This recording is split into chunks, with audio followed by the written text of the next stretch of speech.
Hello the students, welcome back to organised knowledge channel. और आज की जो वीडियो है उसमें हम डिस्कस करेंगे एंटरप्रेन्योरशिप माइंडसेट वर्कशीट नंबर 8। और ये वर्कशीट आपकी प्रभावी संचार यानी इफेक्टिव कम्युनिकेशन पार्ट 2 से रिलेटेड है। सो वर्कशीट शुरू करने से पहले बेटा प्लीज़ चैनल को सब्सक्राइब कर दीजिए, बेल आइकन को प्रेस कर लो ताकि आपको आने वाली वीडियोज़ की नोटिफिकेशन वो समय से मिल जाए। आज की जो ये वर्कशीट है उसमें हम इफ़ेक्टिव कम्युनिकेशन पार्ट 2 इसको डिस्कस करेंगे। पिछली वर्कशीट में हमने पढ़ा था कि किस तरह से हम अपनी जो वार्तालाप है उसको हम कैसे इफ़ेक्टिव बना सकते हैं, किन किन बातों का ध्यान हमें रखना चाहिए दूसरों से बातें करते हुए, और दूसरों की बातों को ध्यान से सुनने के लिए हमें कैसे कंसंट्रेशन के साथ उनकी बातों को सुनना चाहिए ताकि हम यूं की यूं उनकी बातों को बता सकें। इस पार्ट में हम उसी को कंटिन्यू करते हुए आगे पढ़ेंगे। पिछली वर्कशीट में आपने अपने परिवार के सदस्यों तथा दोस्तों के साथ ध्यान से सुनने और स्पष्ट रूप से बोलने का अभ्यास किया था। आइए उस अभ्यास को हम दोहराते हैं पहली गतिविधि में। तो हमने देखा था कि इफ़ेक्टिव कम्युनिकेशन होना वो बहुत ज़्यादा इम्पोर्टेंट है। कई बार हमारे पास नॉलेज होता है लेकिन हम अपने नॉलेज को एक इफ़ेक्टिव वे से दूसरे के सामने नहीं रख पाते, और ये आप कह सकते हो कि सफल होने के लिए ये एक बहुत अच्छा टूल है कि हम अपनी बातों को कितना इफ़ेक्टिवली दूसरे के सामने रख पाते हैं, कितना इफ़ेक्टिवली हम अपनी बातों को दूसरे तक पहुंचा पाते हैं। ठीक है, तो ये एक बहुत ही अच्छी स्किल होती है हमारे अंदर, और ये स्किल हमारी लाइफ को, हमारा जो एम है उसको बहुत ही आप कह सकते हो इफ़ेक्ट करती है। क्लियर? यहाँ पर आपको दिखाया गया है कि मैं एक बल्ब हूँ। ये क्या दिखाया गया है? ये एक बल्ब है और इसका नाम क्या है? रौनक है। मेरा उद्देश्य है सबसे चमकदार रोशनी देना और मुझे ज़रूरत होती है बिजली की। तो बल्ब का क्या काम है? बल्ब का काम क्या है? रोशनी देना है। और रोशनी देने के लिए उसको किस चीज़ की ज़रूरत होती है?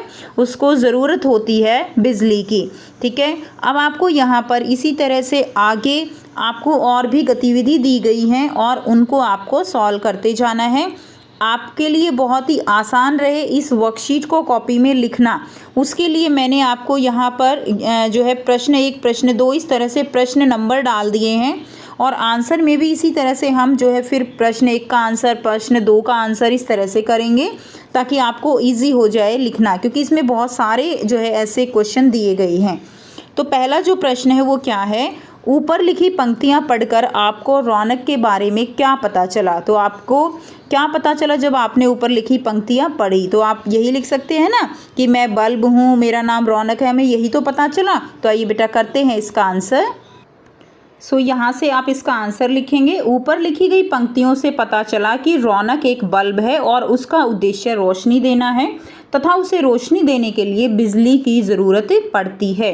तो ये आपका प्रश्न 1 का उत्तर हो जाएगा। सेकंड क्वेश्चन, दूसरा जो आपकी वर्कशीट में प्रश्न दिया गया है, इस गतिविधि को अपने परिवार के सदस्यों के साथ मिलकर कीजिए। सबको कोई वस्तु बनने की कल्पना करनी है और रौनक की तरह ही उद्देश्य और ज़रूरतें एक दूसरे को बतानी है। तो आपको ये एक्टिविटी करनी है अपने फैमिली मेम्बर्स के साथ, और जिसमें हर कोई जो फैमिली मेम्बर है वो कुछ ना कुछ बनेगा। ठीक है, उसके उद्देश्य क्या है, वो ऐसा क्यों बना, और उस उद्देश्य को पूरा करने के लिए क्या क्या ज़रूरतें होंगी वो यहाँ पर बतानी हैं। और बच्चों ये वर्कशीट जो है ये 9 to 12 सभी के लिए है। जैसे कि आपको पहले से ही पता है EMC की वर्कशीट आपकी 9 to 12 सभी स्टूडेंट्स के लिए होती है। तो ये वर्कशीट भी आपकी 9 to 12 सभी स्टूडेंट्स को अपनी कॉपी में करनी है। तो आइए सेकंड क्वेश्चन का आंसर करते हैं। यहाँ से आप आंसर 2 करेंगे, और ये बहुत ही इंटरेस्टिंग एक्टिविटी होने वाली है, क्योंकि जब आप अपने फैमिली मेम्बर्स को बोलोगे कि आप बताइए क्या क्या बनोगे, तो कोई कुछ कहेगा, कोई कुछ कहेगा, है ना। तो बहुत ही इंटरेस्ट जो है यहाँ पे आपको आने वाला है इस वर्कशीट को करते हुए। परिवार में सभी सदस्यों ने कोई ना कोई वस्तु बनकर कल्पना की जो निम्नलिखित है। तो स्वयं यानी आप स्वयं क्या बने? तो यहाँ पे मैंने लिखा है मैं एक झाड़ू हूँ। ठीक है, तो आप अपनी इच्छा से जो भी बनना चाहते हो वो आप लिखेंगे। तो मैं एक झाड़ू हूँ, मैं घर की सफाई करने में मदद करती हूँ, मुझे ज़रूरत होती है एक अच्छे झाड़ू लगाने वाले की। क्लियर है? सेकंड देखिए, बहन। बहन क्या बनी? मैं एक किताब हूँ, मेरा नाम क्षितिज है, मैं सबको हिंदी सीखने व समझने में मदद करती हूँ, मुझे ज़रूरत है बस मुझे संभालने वाले की और पढ़ने वाले की। तीसरा देखिए, माँ। माँ क्या बनी? मैं एक टेलीविज़न हूँ, मेरा काम मनोरंजन करवाना है, सबको खुशी बांटना और समाचार बताना मेरा उद्देश्य है। मुझे बिजली और रिमोट की आवश्यकता होती है। नेक्स्ट देखिए पापा। पापा क्या है? मैं एक पंखा हूँ, मेरा नाम टेबल फैन है। मैं गर्मी के समय सबको ठंडी हवा देता हूँ। मुझे चलने के लिए बिजली की ज़रूरत होती है। तो इस तरह से अगर आपके घर में और भी सदस्य हैं तो वो भी कुछ ना कुछ बन सकते हैं, जैसे दादा है, दादी है, तो वो आपको यहाँ पर लिखना है। अब हम बात करते हैं प्रश्न 3 की। ये बात तो हुई किसी वस्तु के उद्देश्यों और ज़रूरतों की कल्पना करने की। अब बारी है अपने परिवार के सदस्यों के साथ वास्तविक उद्देश्यों और ज़रूरतों पर चर्चा करने की, कि आपके घर के सदस्य जो हैं उनके वास्तविक उद्देश्य क्या हैं और उनकी ज़रूरतें क्या हैं। अपने परिवार के सदस्यों को अपने भविष्य के उद्देश्य और ज़रूरतें बताइए। उनके भविष्य के उद्देश्य और ज़रूरतों को जानने का भी आपको प्रयास करना है। सो आप यहाँ से आंसर लिखेंगे। ठीक है, मेरा नाम कोमल है। मेरे भविष्य का उद्देश्य है कि मैं एक सफल अध्यापिका बन सकूं, जिसके लिए मुझे मेरे परिवार के साथ अनुशासन और पढ़ाई की ज़रूरत होगी। सेकंड देखिए, मेरी माँ का नाम नीलम है। उनके भविष्य का उद्देश्य है कि वह पूरे परिवार को जोड़कर रखें, जिसके लिए उन्हें परिवार में तालमेल बनाए रखने और आधुनिकता को साथ लेकर चलने की ज़रूरत है। तीसरा है, मेरी बहन का नाम सोनम है। उसके जीवन का उद्देश्य है कि वह सफल डॉक्टर बन सके, जिसके लिए उसे उचित शिक्षा की ज़रूरत है। तो ये है वास्तविक रूप में कि कौन आपके सदस्य में, आपके जो घर के सदस्य हैं वो क्या बनना चाहते हैं और क्या उनके उद्देश्य हैं। तो यहाँ से आप इसका आंसर करेंगे। नेक्स्ट देखिए, चलते हैं प्रश्न 4 की तरफ। नेक्स्ट है, क्या प्रभावी संचार में ध्यान से सीखने और स्पष्ट रूप से बोलने के अलावा भी कुछ सीखने को है?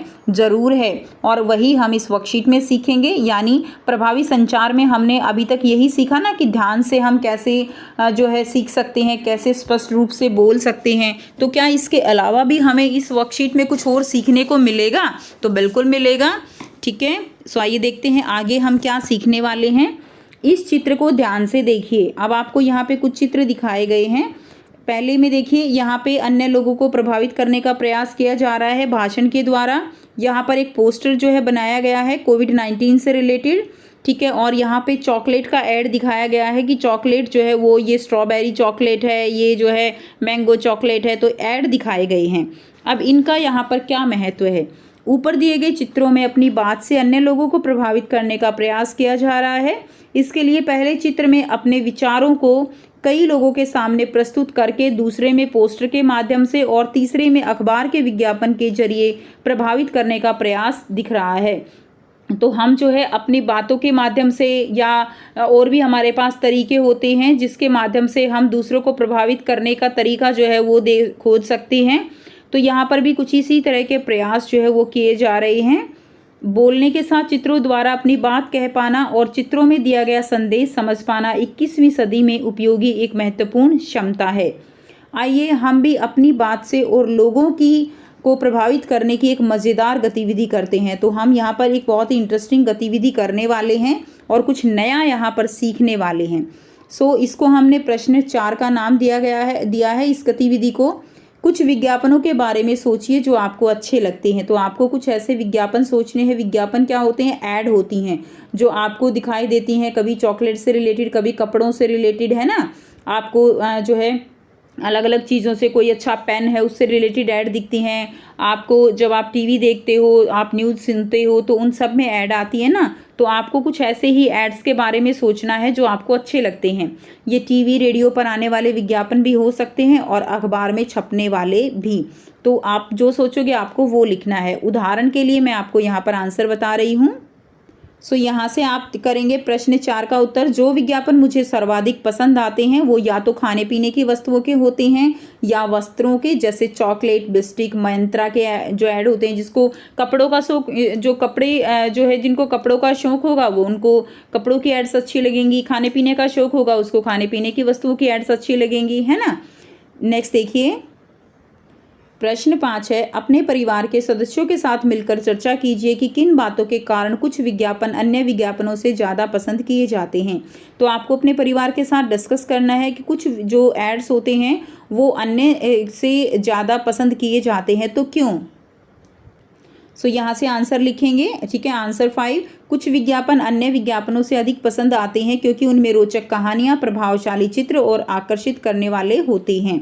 ठीक है, तो उसमें क्या होता है, सुंदर सुंदर पिक्चर्स लगा दी जाती हैं, कुछ कहानी बना के, कुछ कविता बना के लिख दी जाती है, जो दूसरों की बजाय हमें ज़्यादा आकर्षित करते हैं।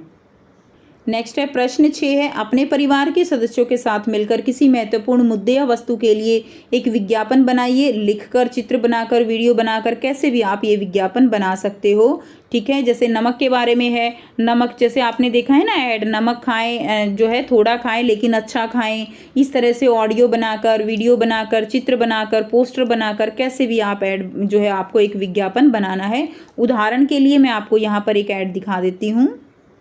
जैसे यहाँ पर कुछ इस तरह से आप दिखा सकते हो, मैं सुरक्षित तो दिल्ली सुरक्षित। और अस्वस्थ होने के मुख्य कारण क्या क्या हैं, प्रदूषण है, कोविड-19 है और डेंगू है। ठीक है, ये जो है हमारी करंट की जो प्रॉब्लम है वो है जिनसे हम अस्वस्थ होते हैं।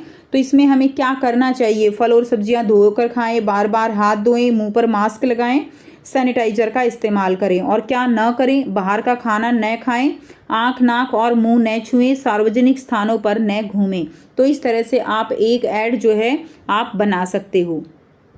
नेक्स्ट देखिए प्रश्न 7 है, क्या आपका जो विज्ञापन है दूसरों को प्रभावित कर पाएगा। यह जांचने के लिए निम्न बातों का ध्यान रखना है। तो आपको देखना है कि आपने जो ऐड बनाया क्या वो दूसरों को प्रभावित कर पाएगा या नहीं। तो प्रश्न 7 आप लिखेंगे, क्या विज्ञापन देखने वाले को अपना फायदा दिख रहा है, ये आपको बताना है। सो आप जो क्वेश्चन नंबर 7 है उसका आंसर लिखेंगे, हाँ विज्ञापन देखने वालों को स्वस्थ रहने के लिए उसका फ़ायदा दिख रहा है क्योंकि विज्ञापन में जन कल्याण है। ठीक है, तो विज्ञापन में जन कल्याण दिखाया गया है तो देखने वाला बिल्कुल एक बार सोचेगा कि हाँ हमें स्वस्थ रहने के लिए ये काम करने चाहिए। प्रश्न 8 है, क्या विज्ञापन देखने वाले को वस्तु या मुद्दे की खास बात जो है वो समझ में आ रही है।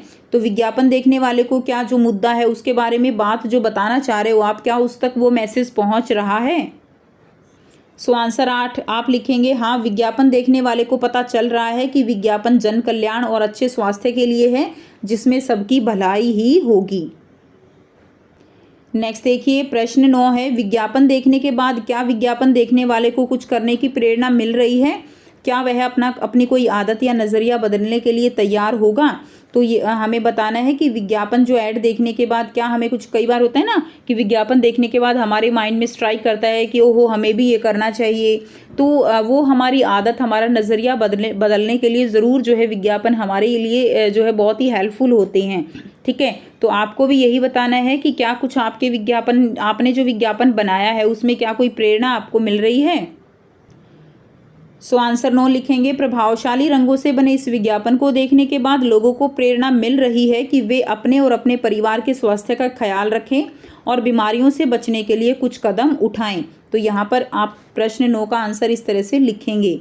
नेक्स्ट देखिए, नेक्स्ट है उसके बाद आपको दिखाया गया है, अब अपना विज्ञापन अपने एक साथी के साथ जो है साझा कीजिए और उसे भी अपना विज्ञापन अपने साथ साझा करने को कहिए। अब आपने जो बनाया है और आपके क्लासमेट जो आपका फ्रेंड है उसने जो बनाया है, अब आप उससे चर्चा कीजिए कि उसने कौन सा विज्ञापन बनाया है और आपने कौन सा बनाया है। ठीक है, फिर जो है आप उस बारे में चर्चा करते हुए एक दूसरे को फ़ोन करके बताइए। प्रश्न 10 है, आपको विज्ञापन कैसा लगा। ठीक है, सो आप लिख देंगे, मुझे मेरे साथी का विज्ञापन अच्छा लगा और उसे भी मेरा विज्ञापन अच्छा लगा। ठीक है, तो अगर आपके फ्रेंड को आपका विज्ञापन अच्छा लगा तो आप लिखिए, नहीं अच्छा लगा तो लिख दीजिए कि मुझे मेरे साथी का विज्ञापन अच्छा नहीं लगा। नेक्स्ट देखिए प्रश्न 11 है, विज्ञापन के बारे में आपके क्या सवाल हैं। कि विज्ञापन से रिलेटेड अगर आपके कोई सवाल हैं तो आपको उससे वो सवाल करने हैं। सो आंसर 11 लिखेंगे, मेरे और मेरे साथी के सवाल थे कि एक विज्ञापन की मुख्य शर्तें क्या क्या होती हैं, विज्ञापन करना क्यों आवश्यक है, विज्ञापन ना होने पर किसी वस्तु पर क्या असर पड़ता है। ठीक है, तो ये जो है क्या है हमारे सवाल थे। नेक्स्ट देखिए प्रश्न 12 है, विज्ञापन में सबसे अच्छा क्या लगा। आपको लिखना है कि क्या ऐसी बात थी जो आपको विज्ञापन में सबसे ज़्यादा पसंद आई। सो विज्ञापन में जो लिखा बहुत कम शब्दों में बहुत ज़्यादा बताया गया है। तो ये बात जो है सबसे अच्छी लगी कि जो भी बताया गया है बहुत ही कम शब्दों में बहुत ज़्यादा उसको एक्सप्लेन कर दिया गया है। नेक्स्ट देखिए, नेक्स्ट जो पॉइंट है कि विज्ञापन को और बेहतर कैसे बनाया जा सकता है। प्रश्न 13 है कि कैसे विज्ञापन को और भी ज़्यादा अट्रैक्टिव और भी ज़्यादा बेहतर बनाया जा सकता है। सो यहाँ से हम लिखेंगे प्रभावशाली रंग हैं, चित्र हैं, अच्छी टैगलाइन का इस्तेमाल करके विज्ञापन को और भी ज़्यादा आकर्षक बनाया जा सकता है। अगर हम बहुत अच्छे अच्छे कलर्स का, बहुत अच्छी अच्छी टैगलाइंस का इस्तेमाल करें, ठीक है, कुछ जैसे होता है ना कि हम जो है स्लोगन की फॉर्म में कोई बात कहें, तो ये चीज़ें जो है विज्ञापन को और भी ज़्यादा अट्रैक्टिव बनाती हैं। नेक्स्ट देखिए, आपने इस गतिविधि से अपनी बात को प्रभावशाली तरीके से कहने के बारे में क्या सीखा, नीचे लिखे। तो आपको जो भी अपने ये एक्टिविटी की है, अपने फ्रेंड के साथ अपनी बातें शेयर की हैं, उसके साथ विज्ञापन के बारे में जो चीज़ें शेयर की हैं, तो उससे के बारे में जो है आपने क्या सीखा वो आपको यहाँ पर लिखना है। सो मैंने जो सीखा इस गतिविधि के द्वारा अपनी बात को प्रभावशाली तरीके से कहने के बारे में सीखा है कि शब्द और चित्र किस प्रकार लोगों को प्रभावित करते हैं और उनका उचित प्रयोग कैसे किया जाता है। हमें कैसे अपने हर विचार को रखने से पहले उसके कुछ मूल तत्वों का ध्यान रखना चाहिए। तो हमने यही सीखा कि कैसे हम दूसरों को प्रभावित कर सकते हैं, ठीक है, किस तरह से विज्ञापनों के द्वारा हम दूसरों का ध्यान अपनी ओर आकर्षित कर सकते हैं। यानी कल को अगर आप कोई बिजनेस करते हो, कोई अपना जो है स्किल का काम शुरू करते हो, तो आपको ये ध्यान रखना है कि आपने जैसे सामान तो बना लिया, अब उसका एडवर्टाइजमेंट करना है, आपको लोगों तक अपने सामान की खूबियाँ पहुँचानी है। तो उसके लिए आप एड्स का जो है इस्तेमाल करोगे और किस तरह से आप एक खूबसूरत जो आप कह सकते हो कि एक इफ़ेक्टिव आप विज्ञापन बना सकते हो, उस चीज़ के बारे में आपने इस वर्कशीट में, इस ईएमसी की वर्कशीट में सीखा कि कैसे, जैसे होता है ना कि आपने सामान तो बना लिया, बहुत अच्छा है, लेकिन अगर आप उसको एक ही जगह पे रखोगे, अपने पास ही रखोगे, तो लोगों को कैसे पता चलेगा। तो लोगों को पता चलेगा आपके एड्स के द्वारा, आपके विज्ञापनों के द्वारा, आपके सामान में जो भी खूबियाँ हैं आप उनको कैसे जो है दिखाओगे, वो चीज़ आपको यहाँ से सीखने को मिलती है। नेक्स्ट देखिए, प्रभावी संचार के अनेक आयाम हैं, किसी को ध्यान से सुनने से लेकर उन्हें प्रभावित कर पाने तक। इनका नियमित रूप से अभ्यास करके हम इन क्षमताओं में दक्षता हासिल कर सकते हैं और दूसरों के साथ सकारात्मक रूप से जुड़ने में सफल हो सकते हैं। तो ये सारे जो है आयाम हैं, एक तरह से आप कह सकते हो टूल्स हैं, जिनके द्वारा हम प्रभावी संचार को सीख सकते हैं। कैसे हम किसी को ध्यान से सुनने से लेकर और अपनी बात कह पाने तक, ये सारी चीज़ों में हम दक्षता हासिल कर सकते हैं और दूसरों के साथ एक पॉजिटिव वे में उनके साथ हम जुड़कर अपना बिजनेस शुरू कर सकते हैं, अपना छोटा मोटा काम शुरू कर सकते हैं, ठीक है। यही चीज़ जो है हमें ये ईएमसी की वर्कशीट सिखाएंगी कि कैसे हम अपने एकेडमिक नॉलेज को, जो हमारा एकेडमिक नॉलेज है, जो हमारा बुकिश नॉलेज है, उसको हम कैसे प्रैक्टिकल लाइफ में अप्लाई कर सकते हैं। तो यही चीज़ें हमें ईएमसी यानी एंटरप्रेन्योर माइंडसेट जो करिकुलम है हमारा, उसमें सीखने को मिलेंगी। इसलिए ये वर्कशीट आपके लिए बहुत ही इफ़ेक्टिव है, बहुत ही आपके लिए इम्पोर्टेंट हैं, ठीक है, क्योंकि सबसे ज़रूरी है, ऐसा ज़रूरी नहीं है कि केवल पढ़ाई करने से ही हम जो है सब कुछ हमें मिलेगा। उस पढ़ाई के साथ साथ हमें और भी चीज़ों के बारे में नॉलेज होनी चाहिए, और भी चीज़ों के बारे में हमें पता होना चाहिए कि कैसे हम अपने नॉलेज को प्रैक्टिकल लाइफ में कैसे अप्लाई कर सकते हैं। इसलिए ये ईएमसी की वर्कशीट आप सब बच्चों के लिए ज़रूरी हो जाती हैं। सो अगर आप बच्चों को वीडियो अच्छी लगी तो प्लीज़ लाइक कर दीजिए, शेयर कर दीजिए और चैनल को सब्सक्राइब कर लीजिए। So thanks for watching. मिलते हैं नेक्स्ट वीडियो में नेक्स्ट वर्कशीट के साथ। Take care, bye bye.